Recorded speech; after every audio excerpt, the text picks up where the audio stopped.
Trudeau suggests shift away from humanitarian aid toward financing infrastructure. Prime Minister Justin Trudeau is signaling a shift away from humanitarian aid toward funding infrastructure projects in developing countries. A lot of it is less around humanitarian development, in my conversations with the Global South, and much more about, well, how can you create investments in renewable energies that's going to last the next 20 years? Trudeau said last week in a year-end interview with the Canadian press. How are you going to build resilient infrastructure that's not going to be wiped out by the next hurricane or landslide or heavy rains, or whatever it is? These conversations are shifting, but we're going to continue to very much be present in investments in the Global South. Canada's humanitarian aid sector is closely watching next spring's budget to see how the Liberals interpret their own commitment to keep raising humanitarian spending each year. The Liberals have held that promise since taking office in 2015, and Trudeau instructed International Development Minister Harjit Sajjan a year ago to increase Canada's international development assistance every year. The Liberals had earmarked an annual $6.6 billion in aid before the COVID-19 pandemic. They boosted that target beyond $8 billion, largely for programs related to fighting the impacts of COVID-19, and then this year also to help Ukraine and its neighbors. With Ottawa warning of a possible recession, the sector is unclear on whether the Liberals intend to use the pre-pandemic spending as their benchmark. The sector hopes they will instead top up the more generous baseline. The feminist policy that the Trudeau government has put in place is having a great impact, but we need to keep going, said Louis Bélanger, a former Liberal staffer who now advocates for Canadian humanitarian groups through the group Bigger Than Our Borders, backed by major charities. We have an extremely solid policy in place that is very much welcome in the developing world and with civil society here in Canada, Bélanger said. It has made a huge difference in terms of women's rights, in terms of women's health, in terms of girls' education. Aid groups worldwide and development banks are particularly concerned about Western countries diverting their traditional grants to help Ukraine cope with the impact of Russia's February invasion.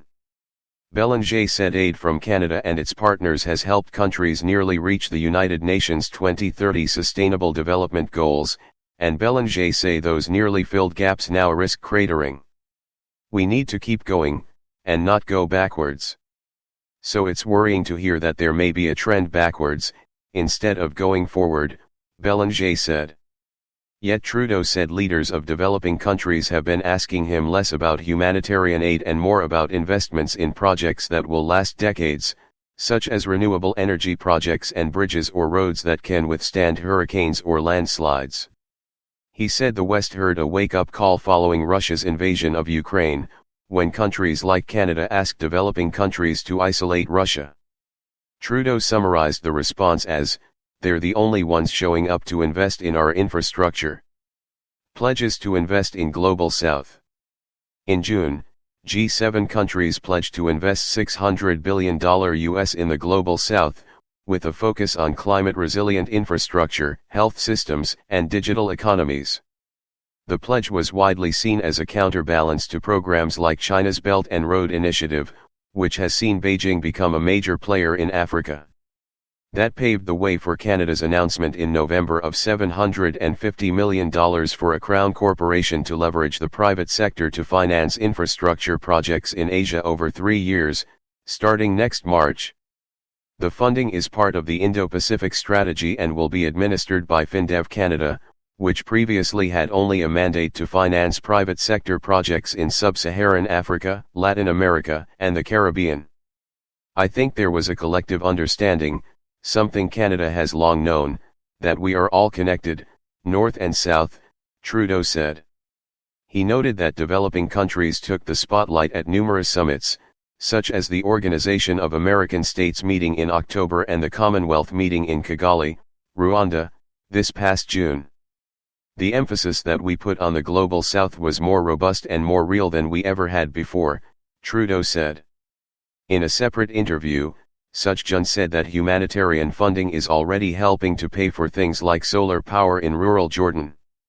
If you want to prevent the shocks of climate change, We need to do things differently in the global south, he said. The Prime Minister is focused on making sure that we look at the long-term capacity building within those nations. Conservative MP Garnet Genuis, the international development critic for his party, said he's open to Ottawa using its aid dollars in any way that improves livelihoods abroad.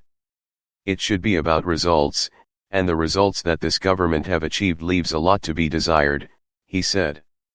Genuis noted the government has said it may take a year to meet a House of Commons committee's request to change anti-terrorism laws that have barred humanitarians from working in Afghanistan.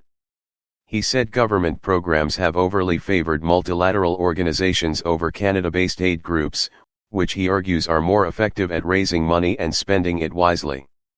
In any case, Genuis said a deeper focus on FinDev Canada would be better than having Ottawa keep contributing to the Asian Infrastructure Investment Bank, which is controlled by China. Our engagement around infrastructure in the developing world shouldn't be advancing the Chinese government's strategic interests. It should be through bilateral partnerships with countries that help to strengthen Canada's presence and relationship with those countries, he said. We're in this new world of intense competition between the free world and revisionist powers. That context underlines the critical importance of engagement with the developing world. A terrible mistake, NDP critic says. Heather McPherson, the NDP's international development critic, said any shift away from foreign aid toward financing private sector infrastructure projects will likely benefit Canadian corporations more than people facing the brunt of humanitarian crises. It's a huge missed opportunity and a terrible mistake, she said. The climate crisis, inflation, inequality, all of these things are massive challenges that will require an international or a global response. And we as Canadians are increasingly forgetting the role that our government must play. McPherson added it's crucial that Canada supports Ukraine, but that shouldn't come at the expense of helping developing countries push back on poverty and build resiliency to climate chaos. That is the worst situation of stealing from Peter to pay for Paul, and it will come back to haunt us multiple-fold. Bélanger said the world will likely be watching how Trudeau proceeds. He is currently co-chairing the United Nations Advocates Group for the Sustainable Development Goals, together with Barbados Prime Minister Mia Mottley. We have made investments in human rights that are no less important than an investment in infrastructure, Bélanger said. He argued girls in developing countries need to have schools they can attend. It's nice to have good roads for the school bus, but not if the school bus is empty. Things are massive challenges that will require an international or a global response. And we as Canadians are increasingly forgetting the role that our government must play.